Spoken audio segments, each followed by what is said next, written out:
You didn't arrive here by accident, and what you're about to understand may change the way you see this entire connection, not by giving you fantasy, but by bringing you back to clarity about what is really happening inside you and between you both. You are here today because something meaningful has been drawing your attention, as if this moment was not completely random.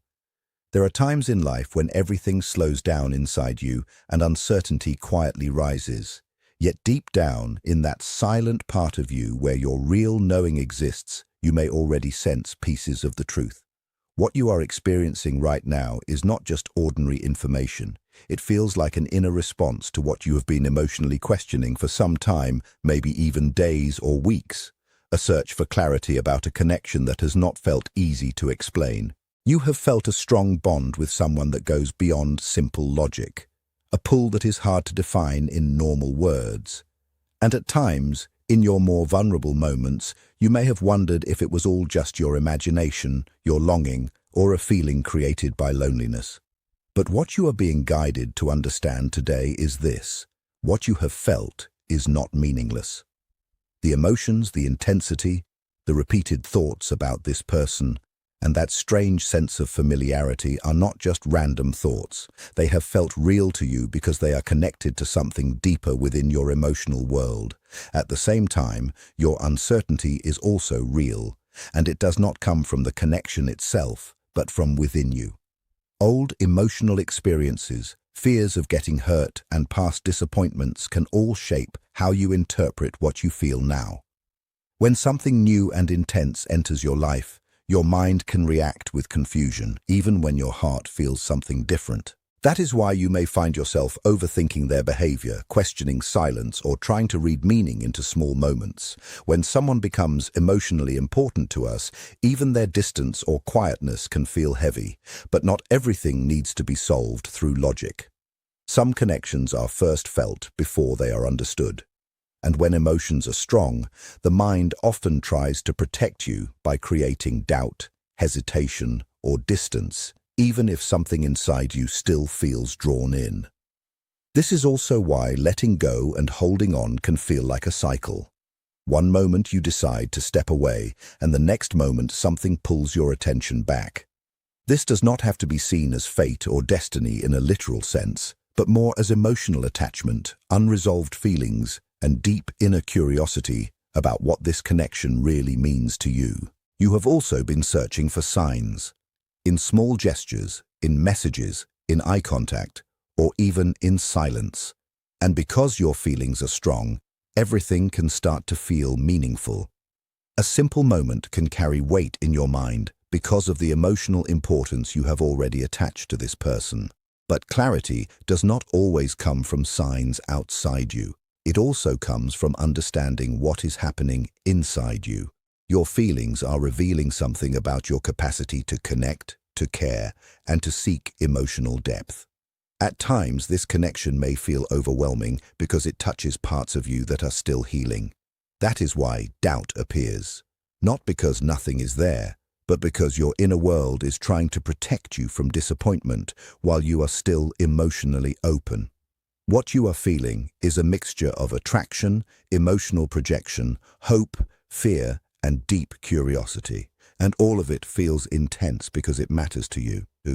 Jungian wisdom reminds you that not every strong emotional experience is meant to be immediately decoded. Some are meant to be understood slowly through awareness of yourself, your patterns, and your emotional responses. So instead of forcing certainty, you're being guided to observe what this connection awakens in you. Does it make you feel seen, anxious, hopeful, or uncertain?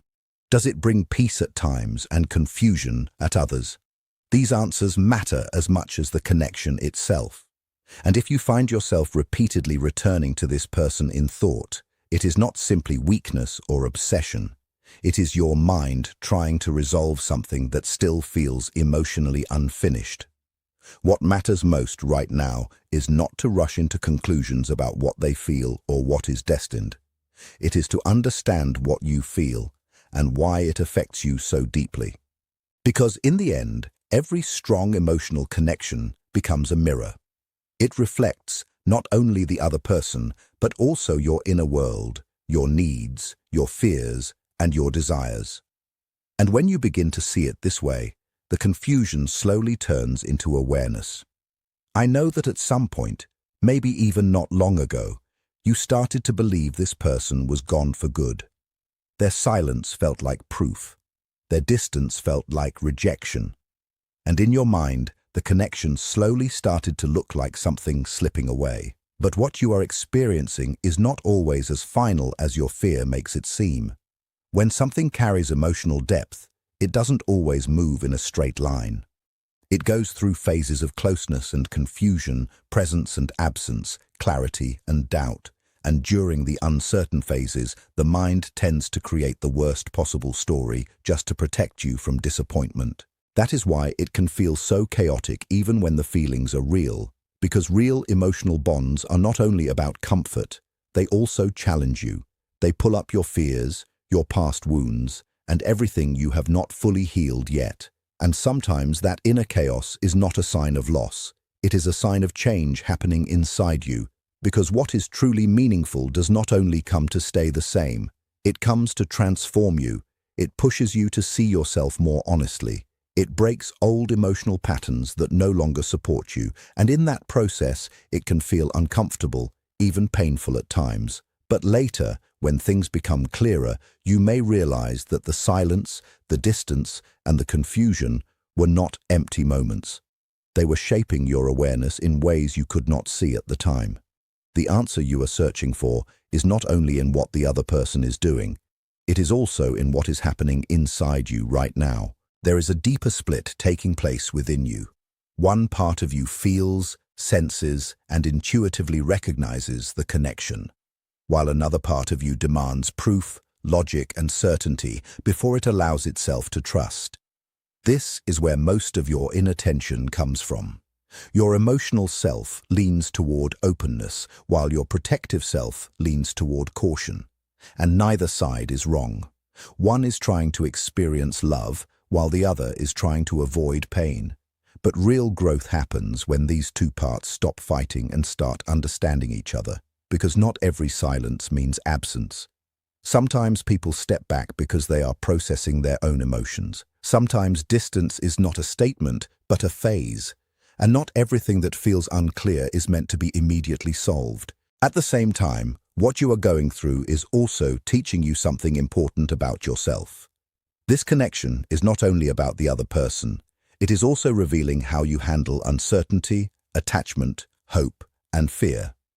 Jungian wisdom would describe this as a meeting between your deeper self and your unconscious patterns. The parts of you that you don't usually see become active when strong emotions are involved. That is why everything feels more intense than usual. And as this continues, something slowly shifts inside you. You begin to notice that your doubts are not always coming from truth. Many of them are coming from old emotional memories, past disappointments, and protective habits your mind learned long ago. The more you become aware of this, the less control those fears have over you. Because healing is not about forcing certainty.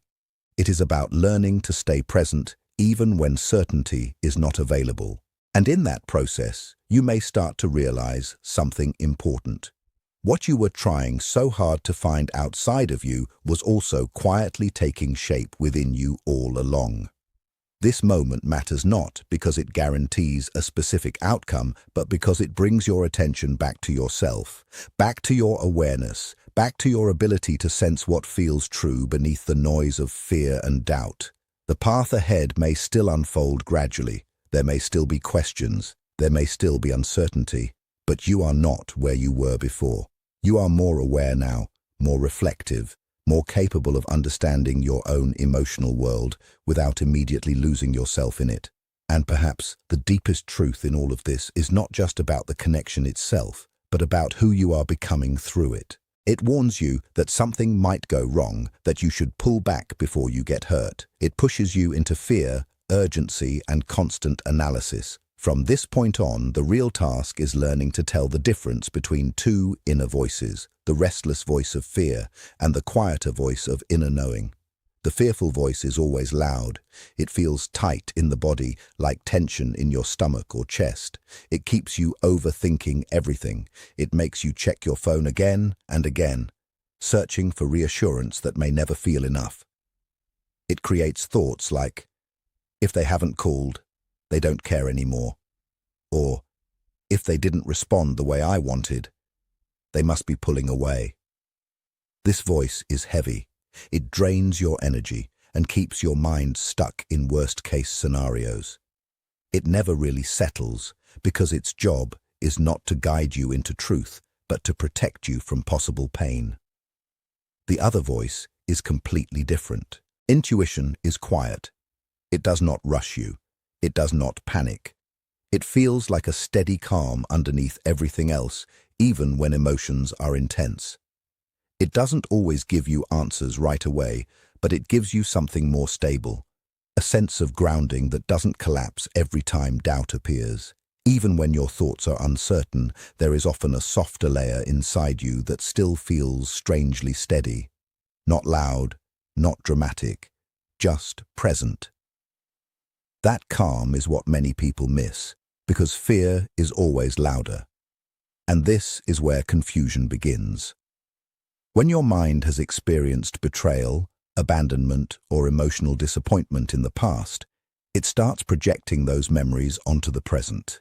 It assumes history will repeat itself. It prepares you for loss even when nothing has actually been decided. So often, what you are calling doubt about them is actually fear about yourself. Fear that you will feel too much. Fear that you will be hurt again. Fear that you will not be able to handle emotional depth without losing your balance. This is the deeper layer of what is happening inside you.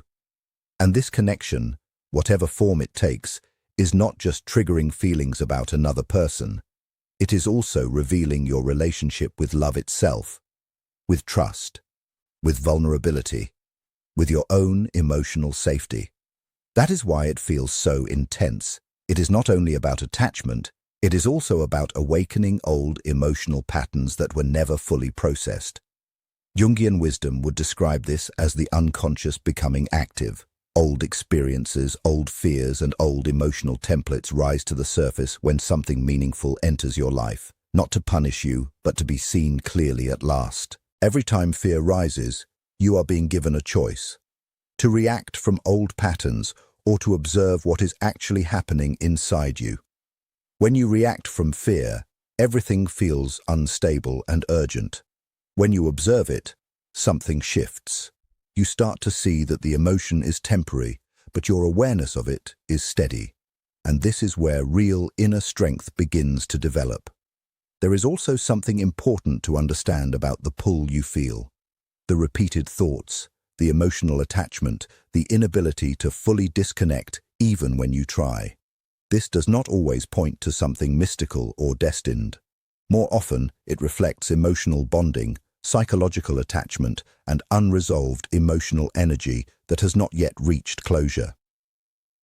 Your mind returns to what feels emotionally significant, especially when it lacks clarity. At the same time, the other person in this dynamic is not separate from their own emotional world. They also carry fears, insecurities, and unresolved experiences. When two emotionally intense people connect, it can feel powerful, but also overwhelming. And overwhelm often creates distance, so silence is not always a simple message of rejection. Sometimes it is emotional processing. Sometimes it is avoidance of inner intensity. Sometimes it is a person trying to regain control over their own emotional state. But what matters most is not decoding every action from the outside. It is understanding what the experience is doing inside you. Because this connection is functioning like a mirror. It reflects your attachment style, your emotional needs, your fears of abandonment, and your desire for closeness at the same time. This is where the runner and chaser pattern is often described. One person pulls back when overwhelmed, the other moves forward when uncertain. But underneath that pattern is not destiny, it is emotional regulation. One nervous system becomes activated and seeks distance, while the other becomes activated and seeks reassurance. And if both people stay stuck in those reactions, the cycle continues. This is why one of the most important lessons in situations like this is learning emotional balance. Not chasing reassurance when fear rises, not assuming absence means rejection, and not losing yourself inside uncertainty. Because when fear takes control, everything feels like loss. But when awareness returns, you begin to see the pattern instead of becoming trapped inside it. And slowly, the focus shifts away from trying to control the connection and back toward understanding yourself within it. The core idea being expressed here is about emotional attachment, self-regulation, and how human connection changes when neediness, fear, and emotional dependency are replaced with inner stability and self-awareness. It is describing a shift in perspective from being emotionally reactive in a relationship dynamic to becoming more grounded within yourself. At the beginning of this understanding, the focus is on emotional dependence. When someone feels strongly attached to another person, especially in situations where there is uncertainty, distance, or mixed signals, the natural reaction is often anxiety. That anxiety can show up as overthinking, waiting for responses, replaying conversations in the mind, or constantly searching for reassurance through messages, signs, or small behavioral cues. This state of mind creates pressure, not only internally, but also in how the connection feels emotionally. From this perspective, when a person interacts with someone they are deeply attached to from a place of fear or lack, the energy of that interaction often becomes heavy. It is not about mystical energy in a literal sense, but about emotional communication. Human beings can sense when someone is anxious, desperate, or emotionally dependent. Even without words, tone, behavior, timing, and attention patterns can communicate this state. And when one side of a connection feels pressure, the other side may naturally withdraw, not necessarily out of rejection, but out of discomfort or overwhelm. The important shift being described is what happens when that emotional state begins to change. Instead of constantly reaching outward for reassurance, the focus turns inward. A person starts to redirect attention from the other individual to themselves. This includes focusing on personal healing, emotional regulation, daily life, goals, self-worth, and inner stability. When this shift begins, the internal experience changes significantly. The urgency starts to fade. The constant need for immediate answers weakens. The emotional system becomes less reactive. Instead of feeling like the connection is something that controls your mood or thoughts, it becomes something you are aware of, but not consumed by. This is where the idea of standing in your own presence becomes important. It means that your emotional state is no longer entirely dependent on external validation. You are no longer waiting in a state of anxiety, hoping for signals to feel okay. Instead, you begin to develop a sense of internal grounding. This does not mean you stop caring. It means your emotional balance is not completely controlled by another person's behavior. In this more stable state, the emotional dynamic often feels different. The space between you and the other person can feel less tense. Instead of feeling like conflict or confusion, it can feel like calm awareness. You are no longer trying to force clarity or chase certainty. You are simply observing what is happening without losing yourself in it. From a psychological perspective, this change can influence how interactions unfold. When someone is no longer chasing or seeking constant reassurance, the emotional pressure in the dynamic reduces. The interaction becomes lighter. There is more space for natural behavior instead of reactive behavior. And in that space, the other person may perceive a shift, not because of any mystical energy, but because human interaction is highly sensitive to emotional tone and pressure. At the same time, distance in a connection is not always simple or one-dimensional. It does not automatically mean rejection, and it does not automatically mean hidden destiny either. What distance often does is create space for internal processing. Both individuals, in their own way, begin to reflect, consciously or unconsciously, on what they feel, what they fear, and how they relate to emotional closeness. During separation or silence, unresolved emotional patterns tend to rise to the surface. Things like fear of abandonment, fear of rejection, fear of vulnerability, or difficulty trusting others can become more noticeable. These patterns are not created by the connection itself, but they are activated by it. A strong emotional experience often brings hidden psychological material into awareness. This is why such experiences can feel intense or confusing. They are not just about another person, they are also about the self. They reveal how someone responds to uncertainty, how they handle emotional attachment, and how they interpret distance or silence. The purpose of this space, from a growth perspective, is not to create suffering or emotional dependency cycles. Instead, it becomes an opportunity for emotional reorganization. It gives time for reactions to settle and for awareness to develop. Instead of reacting immediately from fear, a person slowly begins to recognize their own patterns. As this awareness grows, something important happens. The cycle of overthinking and emotional escalation begins to weaken. The person starts to see that not every thought is a fact, not every fear is a prediction, not every silence carries meaning about rejection. There is a separation forming between emotional impulse and conscious interpretation. From this point of view, focusing on oneself becomes central. This includes emotional healing, self-understanding, and building internal stability. When a person invests energy into their own life instead of constantly trying to decode another person's behavior, they begin to regain balance. Their emotional world becomes less externally controlled. Over time, this leads to a shift in mindset. There is a growing sense of trust in life unfolding naturally. Instead of believing that everything must be forced or figured out immediately, there is more acceptance that clarity develops gradually. This reduces emotional urgency and creates more patience within the self. When this happens, the emotional intensity surrounding the connection often changes as well. It may not disappear, but it becomes less chaotic. The mind is no longer constantly in a state of emotional alarm. There is more space for reflection instead of reaction. In many relational dynamics, especially those involving strong emotional attachment, this is where clarity slowly begins to emerge. Not necessarily clarity about the final outcome, but clarity about the self. A person starts to understand their own emotional needs, their fears, and their patterns of attachment more clearly. Distance, in this sense, becomes less about loss and more about reflection. It allows both individuals to exist in their own emotional space without immediate pressure to respond, explain, or resolve everything instantly. From a Jungian perspective, this kind of experience can be understood as a mirror of the unconscious. It brings forward parts of the psyche that are normally hidden in everyday life. These include attachment styles, inner fears, and emotional expectations. When activated, these patterns can feel overwhelming, but they also offer insight into the deeper structure of a person's emotional world. As awareness develops, emotional responses begin to shift. Instead of reacting automatically with fear or assumption, there is more observation. A person begins to notice their thoughts without immediately identifying with them.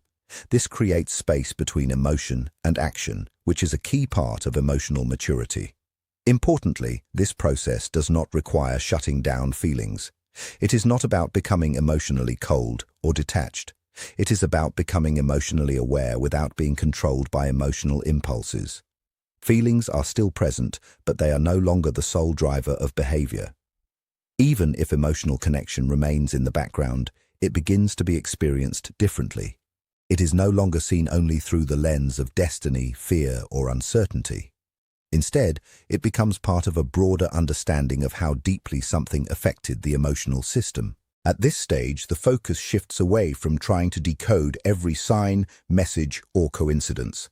Instead, the focus turns inward towards self-understanding. What is this experience revealing about how I love, how I attach, how I respond to uncertainty? This shift is crucial because it changes the relationship a person has with their own emotional world. Instead of being trapped inside emotional confusion, they begin to observe it with more clarity and less fear. And when someone becomes grounded in this way, the connection itself, whatever it ultimately becomes, no longer dominates their emotional state. It becomes something they can think about without losing their balance, something they can feel without being consumed by it, and something they can understand without needing immediate certainty.